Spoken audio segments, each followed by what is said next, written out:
சக்தியை உங்களுக்கு உணர்த்தி உங்கள் இளமையை உங்களால் நிரந்தரப்படுத்தி உங்கள் குடும்பத்தில் உள்ள அன்பு, பாசம், நேசம், இன்பத்தை உங்களால் நிரந்தரப்படுத்த போகும் ஸ்ரீ ஆத்ம யோகா உங்களை அன்புடன் வரவேற்கிறது. இப்போ நம்ம வணங்கிடலாங்க. முதல்ல வணங்கிடலாம். என்னை பெற்ற தாய் தந்தையை வணங்குகிறேன், பித்ருக்களை வணங்குகிறேன், என் உடலை நான் வணங்குகிறேன், பஞ்சபூதங்களாகிய இறைவனை வணங்குகிறேன். இப்போ நம்ம வணங்கி முடிச்சாச்சு. இப்போ நம்ம தியான நிலைக்கு போகிறோம். ஒரு கால் மேலே ஒரு கால், உள்ளங்கை மேலே உள்ளங்கை, முதுகுத்தண்டை நேராக நிமிர்ந்து உட்காரணும். கண்களை அழுத்தம் இல்லாமல் சாஃப்டாக முடிக்கும். இப்போ நம்ம தியான நிலைக்கு வந்திருக்கோம். இந்த தியான நிலையில் நம்ம 7 தாதுக்களை பற்றி நம்ம தெரிஞ்சுக்கலாம். அந்த 7 தாதுக்கள்னா என்னென்னா, வளர்சிதை மாற்றம், மெட்டபாலிசம், நம்ம உடல்ல வளர்சிதை மாற்றத்தை உருவாக்குறது தான் அந்த 7 தாதுக்கள். அப்போ அந்த 7 தாதுக்கள்னா என்னென்ன அப்படின்னா, ரத்தம், ரசம், எலும்பு, மஜ்ஜை, கொழுப்பு, உயிர் சக்தி, சதை. இந்த 7 தாதுக்களாகும். 7 விதத்துல நம்மளுக்கு உருவாகுது. இது எப்படி உற்பத்தி ஆகுது நம்ம உடல்ல அப்படின்கா, நம்ம சாப்பிட்ற சாப்பாடு, அரைத்து சுவைத்து உண்ணும் உணவு, ஆழ்ந்த சுவாசத்தின் மூலமாக கிடைக்கக்கூடிய ஆக்சிஜன், அடுத்தது காந்தம், நம்மை சுற்றிலும் புவியீர்ப்பு விசை இருக்கு பாருங்க, அது காந்தம். அப்ப நம்ம சுவாசிக்கும் பொழுது ஆக்சிஜனை நம்ம உடல் அப்சர்வ் பண்ணிக்குது, இழுத்துக்குது காந்தத்தை. ஆக்சிஜன் உள்ளுக்குள்ள போகும்போதே அப்சர்வ் பண்ணிக்குது காந்தத்தை.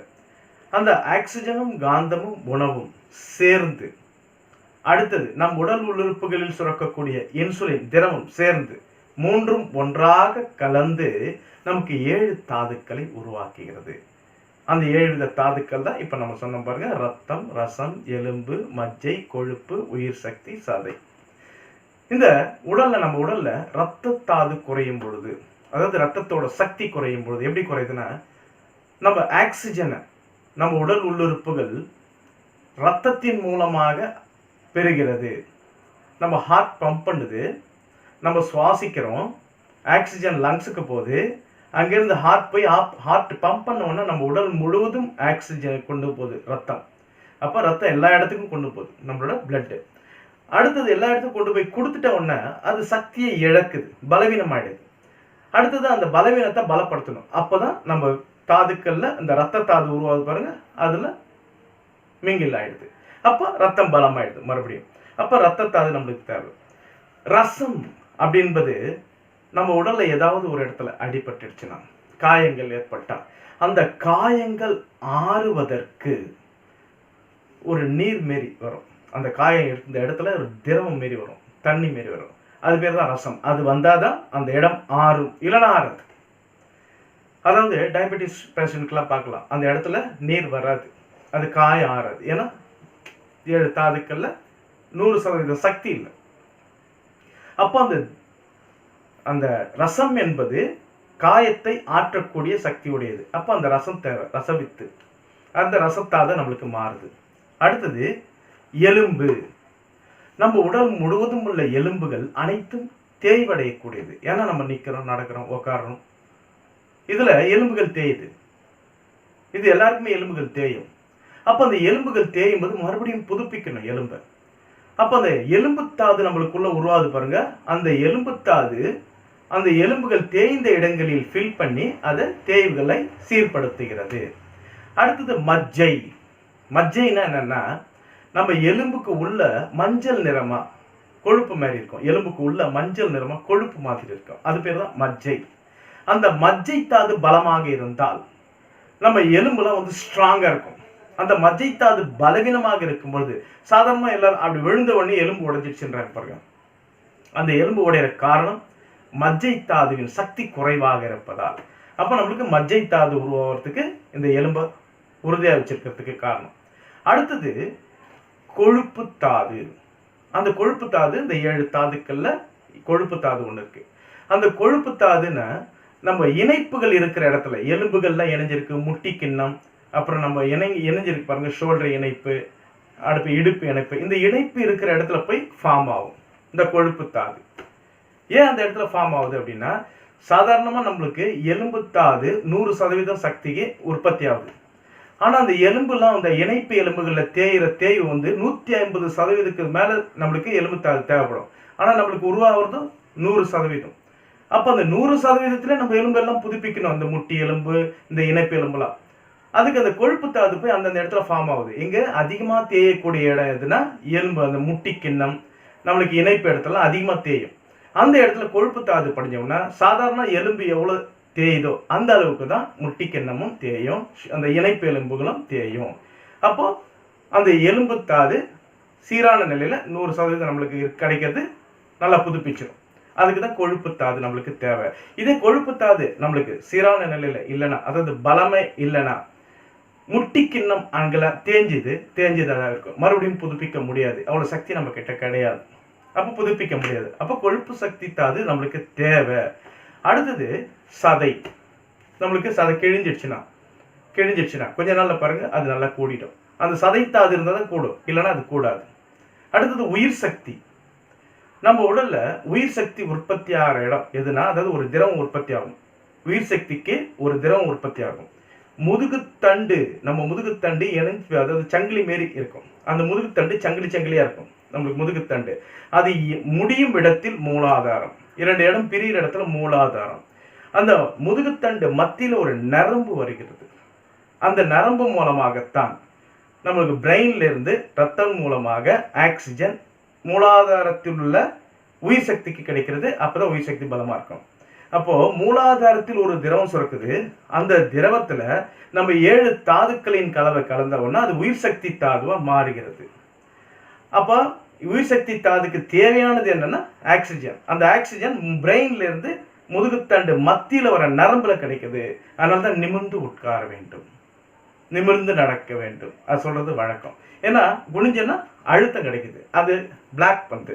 அப்போ உயிர் சக்திக்கு தேவையான ஆக்சிஜன் கிடைக்கல. இதுதாங்க 7 தாதுக்கள். இந்த 7 தாதுக்களின் சக்தி நம்ம இப்ப பார்த்துட்டோம். நம்ம உடல்ல ஒவ்வொரு சக்தியும் ஒவ்வொரு தாதுக்கள் ஒவ்வொரு வேலையை பண்ணிட்டு இருக்கு. இந்த சக்தியை நம்ம உணர்றதுக்கு 6வது அறிவு தேவை. நம்மளுக்கு 6வது அறிவு விழிப்படைஞ்சு விட்டது. அதனால நம்ம உடலை புதுப்பிக்கும் சக்தியாகிய 7 தாதுக்களை நம்ம பலமா வச்சிருக்கணும். அப்ப பலமா வச்சிருக்கணும். நம்மளுக்கு என்ன தேவை அப்படின்னா, அரைத்து சுவைத்து உண்ண வேண்டும். இந்த 7 தாதுக்கள் 100% பலமா இருக்கணும்னா அரைத்து சுவைத்து உண்ண வேண்டும். அதாவது அரைத்து சுவைத்துனா நாக்குல அறுசுவை படுற மாதிரி நரம்புகள் இருக்கு. நம்ம நாக்கு அறுசுவை உணரும். அந்த அறுசுவை உணரும் பொழுதுதான் நம்ம நாக்கோட கனெக்ஷன்ஸ், உள்ளுறுப்புகள், அந்த இன்சுலின் சுரக்கும். அந்த அறுசுவை நாக்குல கிடைக்கலன்னா இன்சுலின் சுரக்காது நம்ம உள்ளுறுப்புகள்ல இருந்து. அப்ப அறுசுவை படணும்னா நம்ம என்ன செய்யணும்? அறுசுவை உணவுகளை நம்ம போய் தேடி அலைய வேணுமா?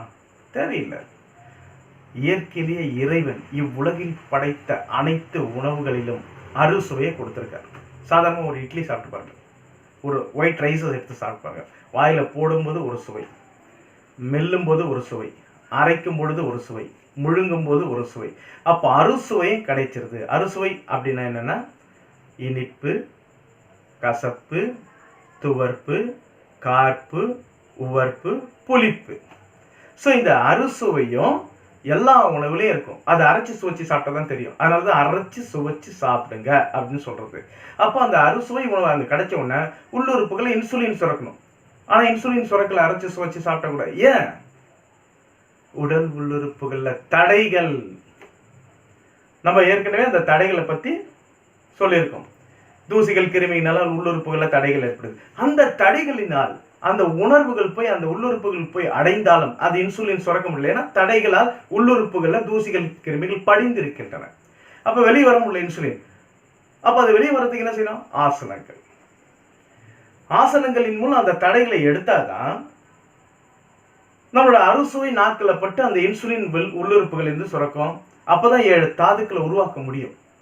அப்போ ஆசனங்கள் தேவை. அரைத்து சுவைத்து உண்ண வேண்டும், உண்ணும் உணவு உண்ண வேண்டும். அடுத்தது ஆசனங்களின் மூலம் தடைகளை அகற்ற வேண்டும். அப்போ அறுசுவை உணவுக்கு நம்ம எங்கே போய் தேட தேவையில்லை. அடுத்ததா நம்மளுக்கு ஆழ்ந்த சுவாசம், நல்லா ப்ரீத் பண்ணணும், லாங் ப்ரீத். அப்போ நம்ம தேவையான ஆக்சிஜன் நம்மளுக்கு கிடைக்குது, நம்மளே இழுக்கணும், நம்ம இழுக்கிறது தான் நம்மளுக்கு சக்தி. அப்போ ஆக்சிஜனும் கிடைச்சிருது, உணவு அரைச்சி சுவைச்சு கிடைச்சிருது, ஆக்சிஜன் கிடைச்சிருது, உள்ளுறுப்புகளில் இருக்கிற தடைகள் நீங்கிறது. அப்போ நம்மளுக்கு 100% 7 தாதுக்கள் சக்தி இருக்குமே. ஆனால் இவ்வளோ நாளைக்கு யாருக்குமே அது 100% இல்லையே. வேகமாக சாப்பிட்றாங்க. அப்போ சாப்பிடும்போது என்ன ஆகுது, கடகடம் சாப்பிட்றாங்க, முழுங்குறாங்க. அதில் என்ன ஆகுது, 100% நம்மளுக்கு சக்தி தேவைன்னா 25% தான் அரைச்சி சாப்பிட்றாங்க, மீதி 75% அரைச்சி சாப்பிடல, அப்படியே முழுங்கிடுறாங்க. அப்படியே முழுங்குறதால என்ன ஆகுது, 25% இன்சுலின் தான் நம்மளுக்கு சுரக்கும். ஏற்கனவே தடைகளால் அந்த இன்சுலின் சுரக்கல, அரைச்சி சுவைச்சு சாப்பிடாததால அது கொஞ்சம் சுரக்க மாட்டேங்குது, கொஞ்சமாக தான் சுரக்குது. அப்போ நல்லா அரைச்சி சுவைச்சு சாப்பிட்டாதான் வரும். அரைச்சி சுவைச்சு சாப்பிடல, 25% தான் நம்மளுக்கு சுரக்குது, மீதி 75 சுரக்கல. அந்த 75 போய் நம்மளுக்கு கழிவுகளாக, கொழுப்புகளாக மாறுகின்றன. அப்போ எல்லாரும் இப்படிதான் சாப்பிட்டுன்னு இருக்காங்க. சாப்பிட்ற சாப்பாடை நிதானமாக பொறுமையாக அரைச்சி சுவைச்சு யாரும் சாப்பிடல, நேரம் இல்லை, நேரம் ஒதுக்க மாட்டுறாங்க. அதனால என்னாவது 75% அப்படியே போகுது உள்ளுக்குள்ள, 25% போக போக என்னாவது 10% தான் போகுது. அப்போ எப்படி 7 தாதுக்கள் பலமா இருக்கும்? இது அப்படியே நடந்துக்கிட்டே இருக்கு வருஷம் எல்லாருக்குமே. இதே ஃபாலோ பண்ணின்னு போவே ஒரு 40-50 வயசுல என்ன ஆகுது, மறுபடியும் புதுப்பிக்கிற சக்தி குறைஞ்சிருது, நோய்கள் அதிகமாகுது. அடுத்தது படுத்த படுக்கை ஆயிடுறாங்க. காரணம் இதான், நோய்கள் வர காரணம் நாம் தான், இயற்கை அல்ல. இயற்கையான இறைவன் நமக்கு மறுபடியும் புதுப்பிக்க சக்தி கொடுத்திருக்கார். அதிலே தெரிஞ்சுக்கலாம், நம்மளுக்கு இன்பத்தை மட்டும்தான் கொடுத்திருக்கார். அப்போ நம்மளோட ஆயுள் நம்ம கையில், நாம தான் நிர்ணயிக்கிறோம். அப்போ அதுக்காக நம்ம என்ன செய்யணும்னா, நேரத்தை ஒதுக்க வேண்டும். அரைத்து சுவைத்து உண்ணும் உணவு, ஆழ்ந்த சுவாசம், தினசரி ஆசனங்கள், தியானம், நடைப்பயிற்சி. இதுக்காக நம்ம நேரத்தை ஒதுக்கணும்னா 100% நம்ம உடல்ல 7 தாதுக்கள் பலமாக சுரந்து கொண்டே இருக்கும். அப்ப அந்த பலமாக 100% பலமா இருக்கும் பொழுது 7 தாதுக்கள், நம்ம எவ்வளவு வயசானாலும் இளமையா இருப்போம். நம்ம வேலையை நம்ம செஞ்சுக்கினே இருப்போம், சந்தோஷமா இருப்போம். குடும்பத்துல நம்மளால அன்பு, பாசம், நேசம் நிரந்தரப்படுத்தப்படும். அப்ப 7 தாதுக்களின் சக்தியால் தான் நம்ம உடல் உள்ளுறுப்புகள் மறுபடியும் புதுப்பிக்கும் சக்தியை பெறுகிறது. அந்த 7 தாதுக்களின் சக்தியை நிரந்தரப்படுத்துவது யார் அப்படின்னா நாம தான். அந்த சக்தியை இறைவன் நம்மளுக்கு கொடுத்திருக்கார். அதை உணரக்கூடிய அறிவாகி 6வது அறிவு இறைவன் கொடுத்திருக்கார். அதை உணர வேண்டும். இப்ப நீங்க நல்லா புரிஞ்சுக்கிட்டு இருப்பீங்க. உங்க 6வது அறிவு விழிப்புடன் செயல்பட்டு கொண்டிருக்கிறது. 7 தாதுக்களை பற்றி இப்ப உணர்ந்துட்டீங்க. அந்த 7 தாதுக்கள் எப்படி உருவாவது பற்றி உணர்ந்துட்டீங்க. அந்த 7 தாதுக்கள் உருவானதை பற்றி உணர்ந்து அந்த 7 தாதுக்களை பலமாக வைத்திருக்கும் முறையை நீங்க இப்ப தெரிஞ்சுக்கிறீங்க. அப்போ உங்க 6வது அறிவு செயல்பட்டு கொண்டிருக்கிறது. உண்மையா உங்களுக்கு நிரந்தரமான இளமை கிடைச்சிருங்க. உங்க குடும்பத்துல உங்களால அன்பு, பாசம், நேசம் நிரந்தரமாக நீண்ட ஆயுளோடு உங்க குடும்பத்தோட சந்தோஷமா இருப்பீங்க. நன்றி.